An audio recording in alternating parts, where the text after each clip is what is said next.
सत्यम शिवम सुंदरम।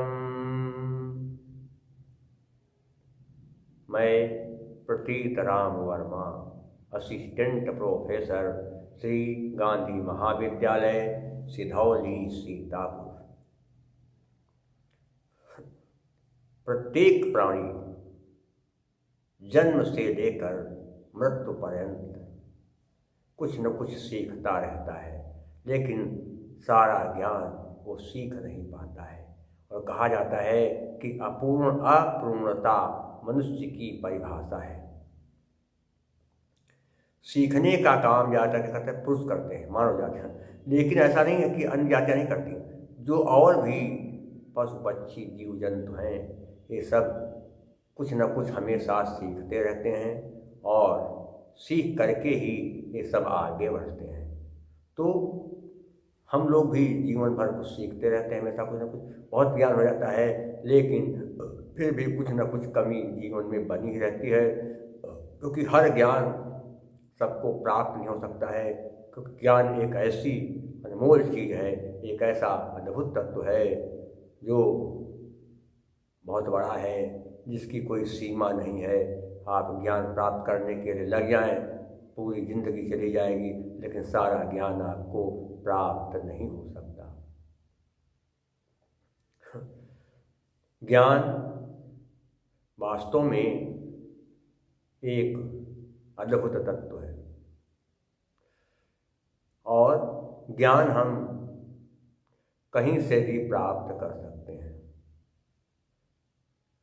लेकिन ज्ञान प्राप्त करने का सबसे अच्छा साधन और तरीका विद्यालय बताया जाता है, पुस्तकें बताई जाती हैं, ग्रंथ बताए जाते हैं, सत्संग बताया जाता है। तो इन सब से भी ज्ञान प्राप्त होता है। ज्ञान का मतलब क्या है? ज्ञान शब्द ज्ञा धातु से बना है, जिसका अर्थ होता है जानना।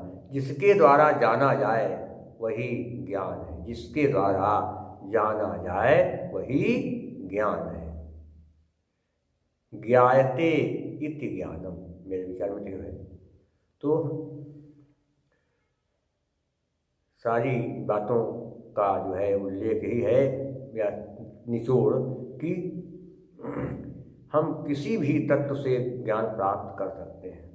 केवल किताब ही नहीं है, पेड़ पौधे जीव जंतु पशु पक्षी सभी से हमको कुछ न कुछ ज्ञान मिलता है और हम उस ज्ञान को जो है संजो कर रखते हैं और उससे कुछ सीख प्राप्त करते हैं। लेकिन यहाँ पर मैं बात कर रहा हूँ कि सबसे अच्छा ज्ञान जो है सरल तरीके से, ज्ञान भी तो मिलता है, लेकिन कुछ ज्ञान जो है बड़े कष्ट से मिलता है। कुछ ज्ञान प्राप्त करने में हमको बड़ी कठिनाई होती है। ज्ञान तो मिल जाता है, लेकिन उस ज्ञान को प्राप्त करने में तमाम तरह के पापड़ बेलने पड़ते हैं।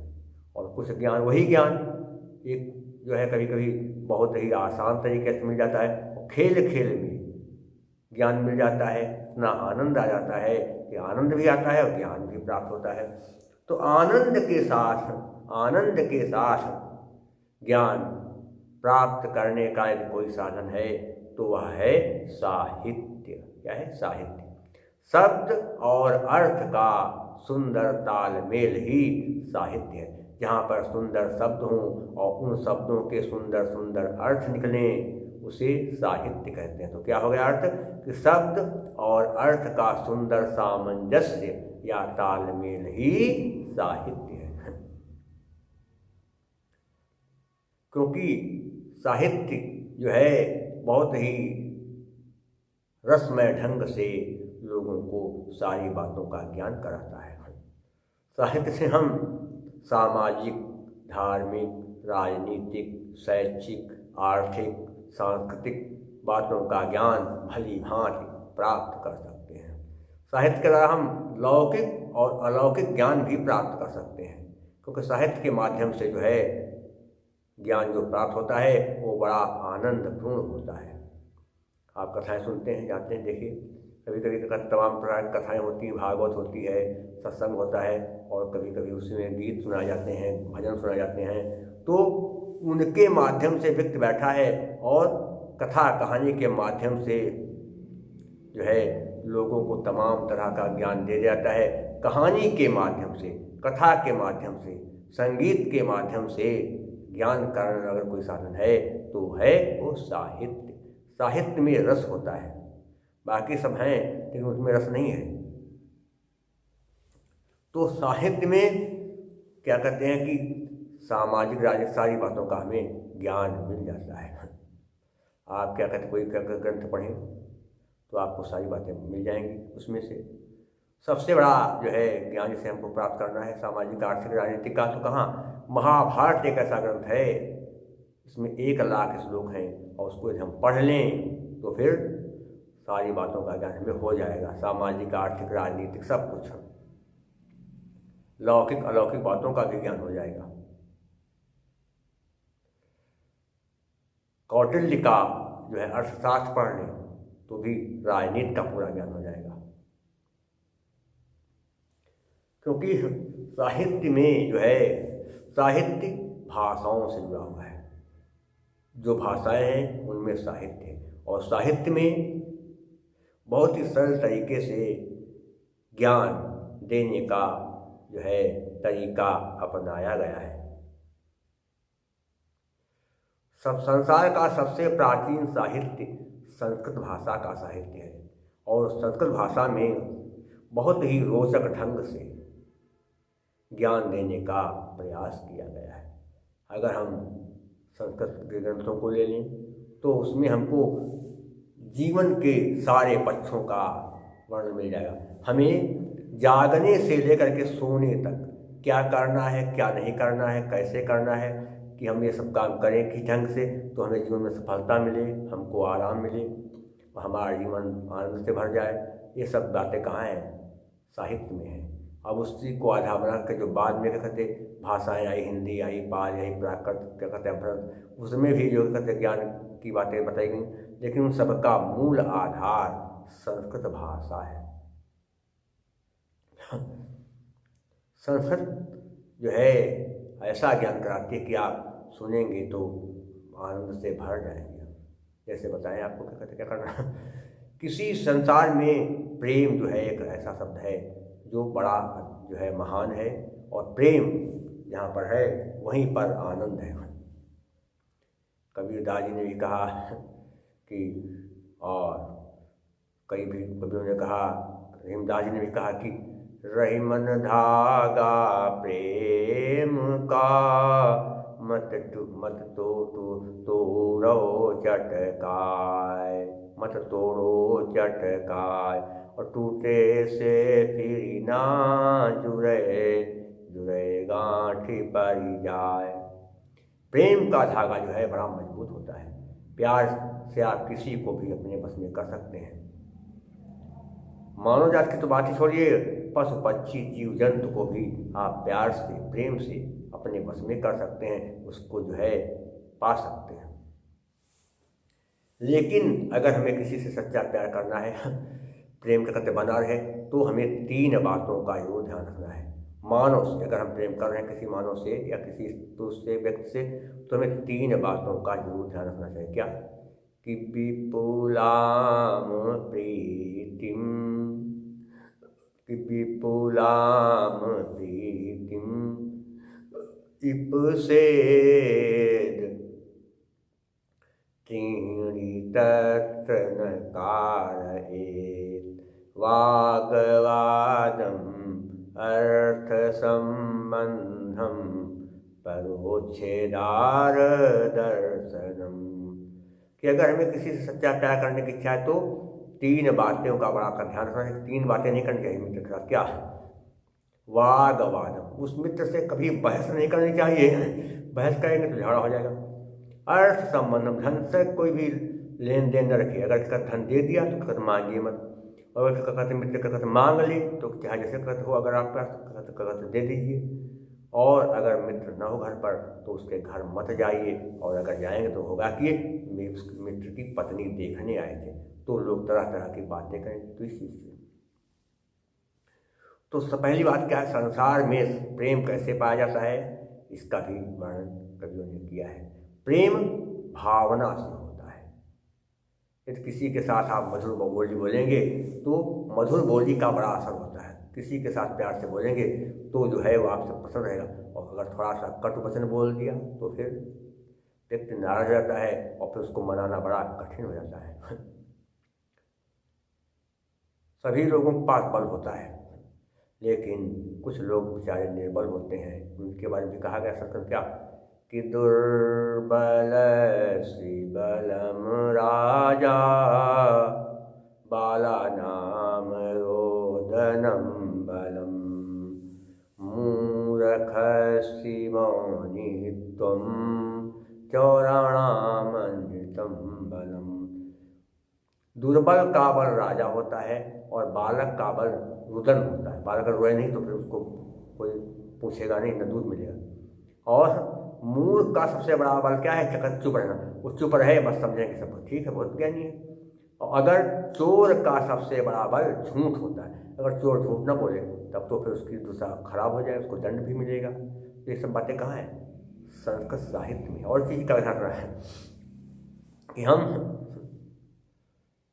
अपने जैसा ही दूसरों को समझें, चाहे कोई प्राणी हो, मनुष्य हो, पशु पक्षी जीव जंतु, तभी जा कर के जो है न्याय संगत व्यवहार हम सबके साथ कर पाएंगे और तभी भगवान हमसे खुश रहेंगे।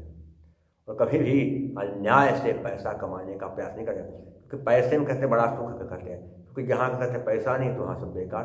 क्योंकि कहा गया है कि पैसे में ही सब गुण माने गए कि यस्यास्ति वित्तम सनरः कुलीनः सश्रुतिमान सच एव गुणज्ञा सा एव वक्ता च दर्शनीयः सर्वे गुणाः कांचनमाश्रयन्ति।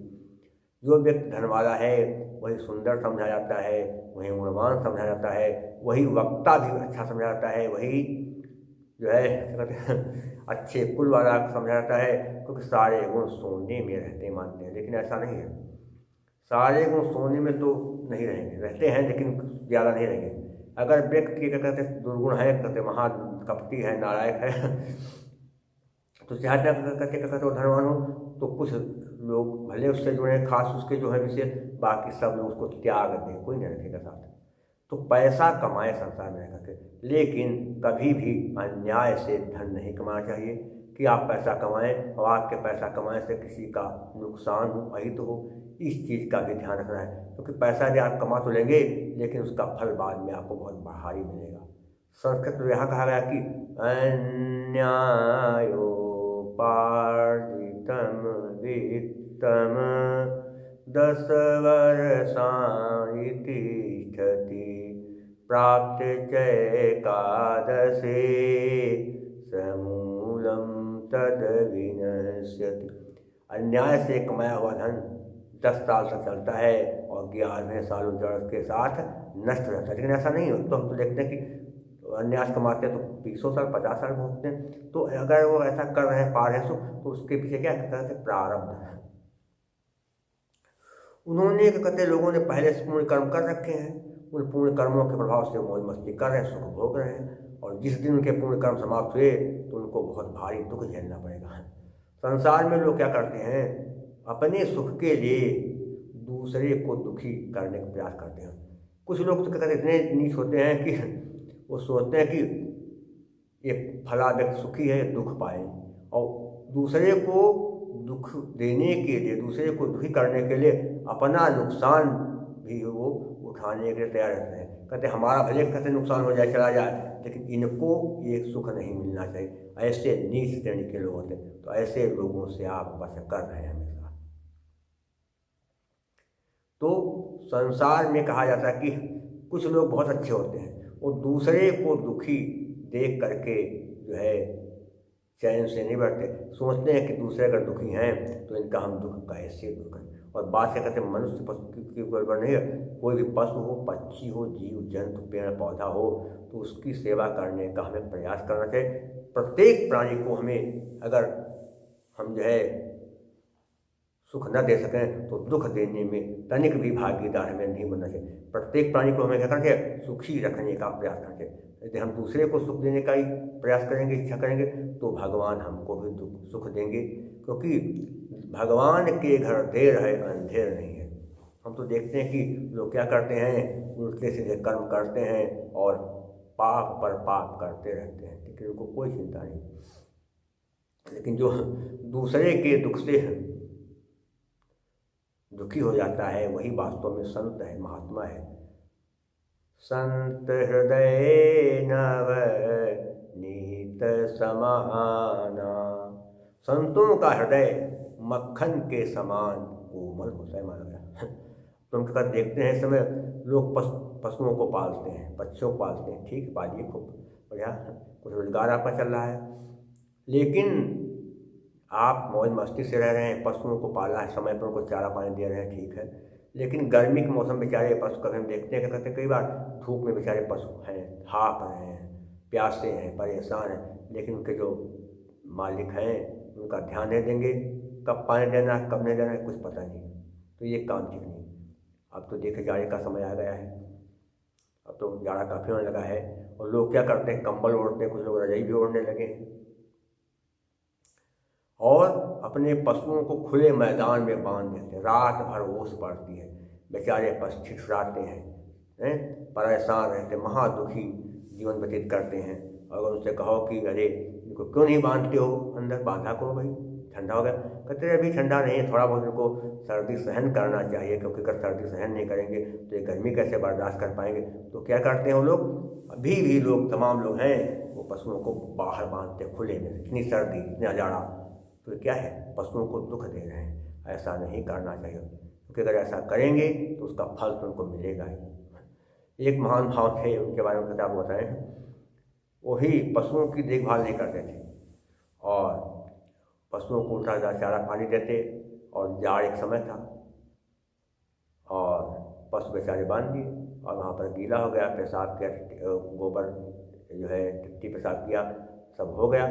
अब इसके बाद जो है उसी में वहाँ गंदगी, गीलापन हो गया, बेचारे पशु वो जैसे कहीं होता, कहीं थोड़ा बहुत सूखा डाल देते एक, और फिर उनको क्या हो गया, रोग हो गया है। महान बाबू को, जो सज्जन आदमी थे, उनको रोग, उनके सारे बदन में दाग पड़ गए सफ़ेद बहुत, और उसमें से पानी बहे, मवाद भी निकले, खूब इलाज कराए, बहुत दौड़ भाग किया, बहुत पैसा बर्बाद किया, लेकिन ठीक नहीं हुआ उनका रोग। एक दिन को सपने में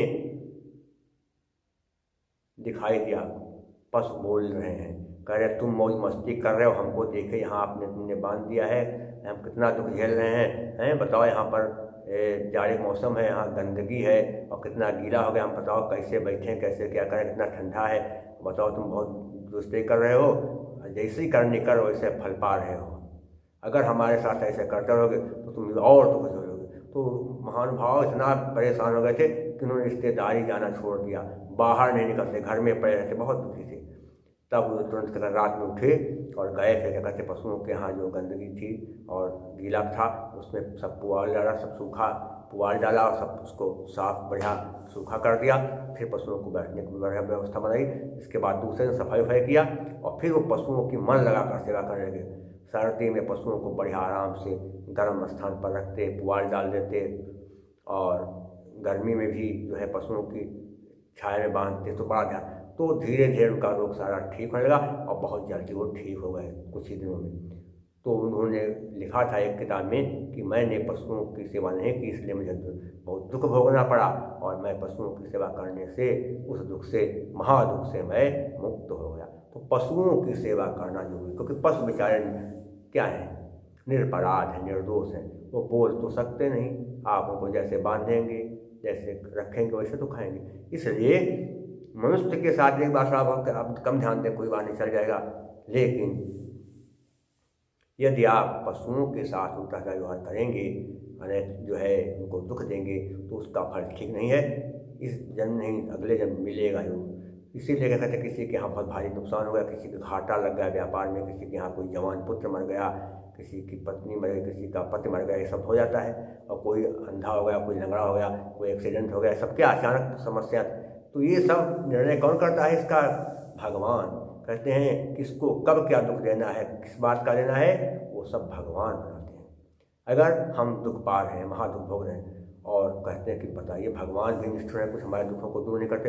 अगर हमारे कर्मों की सीडी या वीडियो हमको दिखा दिया जाए कि तुम इस कर्म को करने का ये फल पा रहे हो, तुमने ये काम किया इसीलिए फल पा रहे हो, तो फिर हमको संतोष हो जाएगा।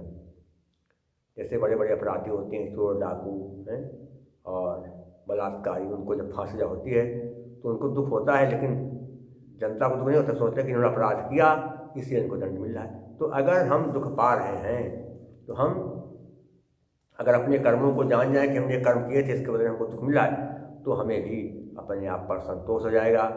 तो हमें संसार में रहते हुए ऐसे ही काम करने हैं कि हमारे द्वारा किसी प्राणी को कोई कष्ट न हो।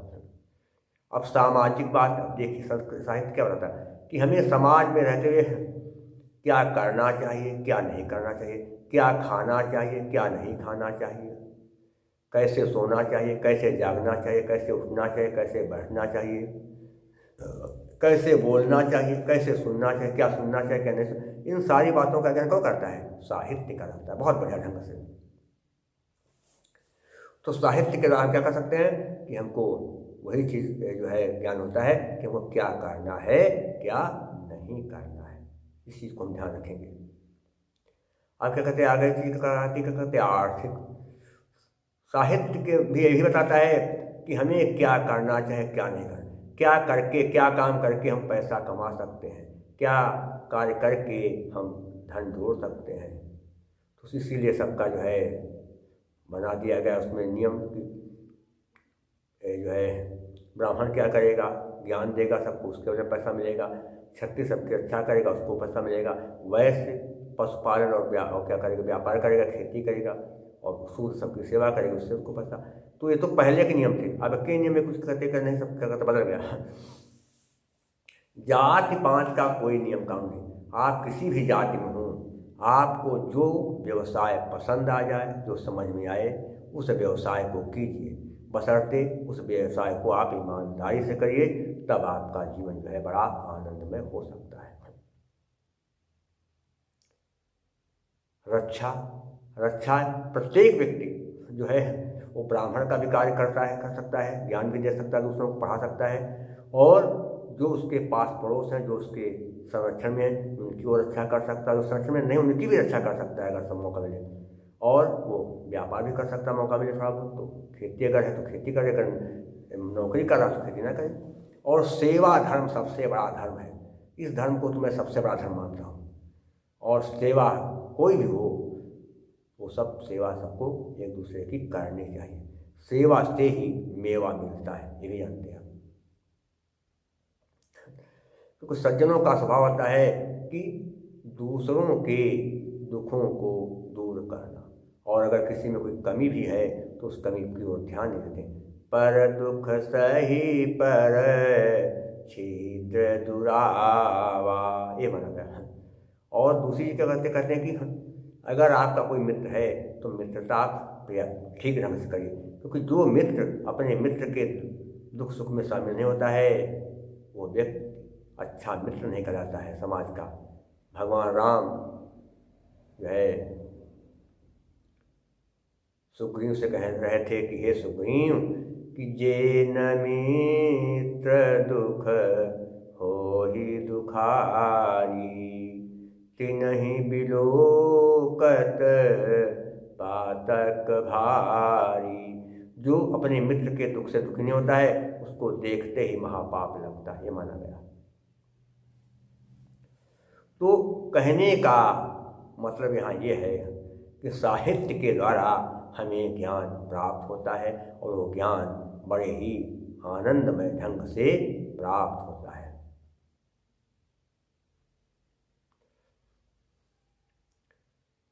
कहते हैं कि साहित्य के द्वारा जो है बड़ा ही रसमय ज्ञान प्राप्त होता है। क्या होता है कि कहा गया है, चतुर्वर्ग फल प्राप्ति सुखादल्प धियामपि, काव्यादेव यतस्तेन तत्स्वरूपम निरूप्यते। काव्य के जो साहित्य है, काव्य कहाँ मिलता है साहित्य में? काव्य के द्वारा हमें धर्म, अर्थ, काम और मोक्ष इन 4 फलों की प्राप्ति आसानी से हो सकती है। इसीलिए मैं काव्य के स्वरूप का वर्णन कर रहा हूँ। ऐसा विश्वनाथ जी ने कहा था, आचार्य विश्वनाथ ने कहा था कि काव्य जो है ऐसा तत्व है जिसके द्वारा हमें सब कुछ मिल सकता है। आचार्य मम्मट ने भी कहा था बहुत अच्छी बात कि काव्यम यशसे अर्थ कृते व्यवहार विदे शिवेतरक्षतये सद्यः परनिवृत्तये कान्ता संमितयोपदेशयुजे। काव्य के द्वारा यश की प्राप्त होती है, अर्थ धन की प्राप्त होती है, व्यवहार का ज्ञान होता है कि हमें किसके साथ कैसा व्यवहार करना चाहिए, और अमंगल का नाश होता है। पढ़ने के साथ साथ, पढ़ने या सुनने के साथ साथ परमानंदी की प्राप्ति होती है, और काव्य प्रिया पत्नी के समान सुंदर उपदेश देने वाला होता है। तो साहित्य में सब कुछ है, उससे अगर आपका जुड़ जाए तो आपका जो है बेड़ा पार हो सकता है, आपका हमारा सबका बेड़ा पार हो सकता है। एक सत साहित्य से आप जुड़ें, उसको जो है देवता मान लें, और उसमें जो नियम बताए गए, सिद्धांत बताए गए, जो ज्ञान की बातें बताई, उनको हम अपनाएं जीवन में, तो कल्याण हमारा आसानी से हो सकता है। क्योंकि ज्ञान हमें किसी भी चीज़ से एक छोटा 5 साल का बच्चा भी कहते हैं कभी कभी ज्ञान की बात बता देता है। अंगिरा इसके पुत्र ने अपने चाचा को पढ़ाया और उन्हें कहा पुत्रों, तो सब नारद ने कहा कि तुम मेरे अभी भाई के पुत्र हो, भतीजे छोटे से, हमको पुत्र कह रहे हो। तो सब चले गए देवताओं के पास, कहा कि देखिए क्या कह रहा है। देवताओं ने कहा इसने ठीक कहा है, जो ज्ञान देता है वो पिता के समान होता है। तो ज्ञान हमें किसी भी छोटे बच्चे से भी मिल सकता है, बूढ़े से भी मिल सकता है, और पेड़ से भी मिल सकता है, पौधे से मिल सकता है, पशु पक्षी जीव जंतु किसी से भी हमें ज्ञान की प्राप्ति हो सकती है। हमें निर्जीव वस्तुओं, जड़ चेतन की तो बात अलग है, जो जड़ वस्तुएं हैं उनसे भी हमें कुछ ना कुछ ज्ञान हो सकता है, ज्ञान हमें मिल सकता है। तो साहित्य एक ऐसी चीज़ है जिससे हमें पूरा ज्ञान भली भांति मिल सकता है, और हम उससे ज्ञान प्राप्त करके अपने जीवन को बड़ा ही कल्याणकारी बना सकते हैं। साहित्य तमाम है, लेकिन साहित्य कोई भी हो, साहित्य के द्वारा जो ज्ञान मिलता है वो ज्ञान टिकाऊ होता है, और वो ज्ञान हमेशा दिमाग में बना रहता है। वो हमारे पथ का प्रदर्शक होता है। साहित्य से प्राप्त ज्ञान हमारा पथ प्रदर्शक होता है। उससे ज्ञानदाता कौन था? पहली गुरु माता मानी जाती है, और दूसरा गुरु पिता, और फिर इसके बाद जो है विद्यालय में गए, वहाँ गुरु देते हैं ज्ञान। तो ज्ञान की बात है। ज्ञान में कहीं से मिल जाए, हमें ज्ञान ग्रहण करना चाहिए, और ज्ञान प्राप्त करने में कभी हमें संतोष नहीं करना चाहिए। जितना ज्ञान मिल जाए उतने ज्ञान को हमें ग्रहण करते रहना चाहिए। जाति पात वर्ण समुदाय धर्म वर्ग का भेदभाव हमें नहीं करना चाहिए कि इस जात के हैं इनसे हम नहीं पढ़ेंगे। पहले लोग क्या करते हैं कि ब्राह्मण थे, वो कहते थे हम वैश्यों को, शूद्रों को नहीं पढ़ाएंगे। ये बहुत गलत बात थी। और ब्राह्मण कहते थे कि हम शूद्र को गुरु नहीं बनाएंगे, वैश्य को गुरु नहीं बनाएंगे, तो ये चीज़ गलत थी। ज्ञान हमें कहीं से मिले, किसी जात से मिले, किसी धर्म, किसी वर्ण, किसी संप्रदाय, किसी वर्ग से मिले, ज्ञान हमें प्राप्त करना चाहिए। छोटा हो कोई कहा, चाहे बड़ा हो, स्त्री हो चाहे पुरुष हो, सुंदर हो या कुरूप हो, कुछ भी हो, चाहे जैसा हो, चाहे जैसा बूढ़ा हो, नौजवान हो, सुंदर हो, कुरूप, कुछ भी हो, हमें ज्ञान प्राप्त करने के लिए हमेशा प्रयत्नशील रहना चाहिए। और यदि हम ज्ञान प्राप्त करने के लिए हमेशा प्रयास करते रहेंगे और तो हमारा ज्ञान बढ़ता जाएगा। और जब हमें ज्ञान होगा तो हमें सुख दुख की जो है अनुभूति तो होगी, लेकिन हम ज़्यादा जो है सांसारिक विषय वासनाओं में नहीं फंसेंगे, और सांसारिक विषय वासनाओं से दूर रहने पर हमारा जीवन बड़ा कल्याणकारी हो सकेगा और हम एक आदर्श मानव बन करके संसार में जीवित रहेंगे और जितने दिन रहेंगे सुख से रहेंगे और मरने के बाद भी हमारा यश फैलेगा। तो इन्हीं शब्दों के साथ आज मैं अपनी बात यहीं समाप्त करता हूँ। सत्यम शिवम सुंदरम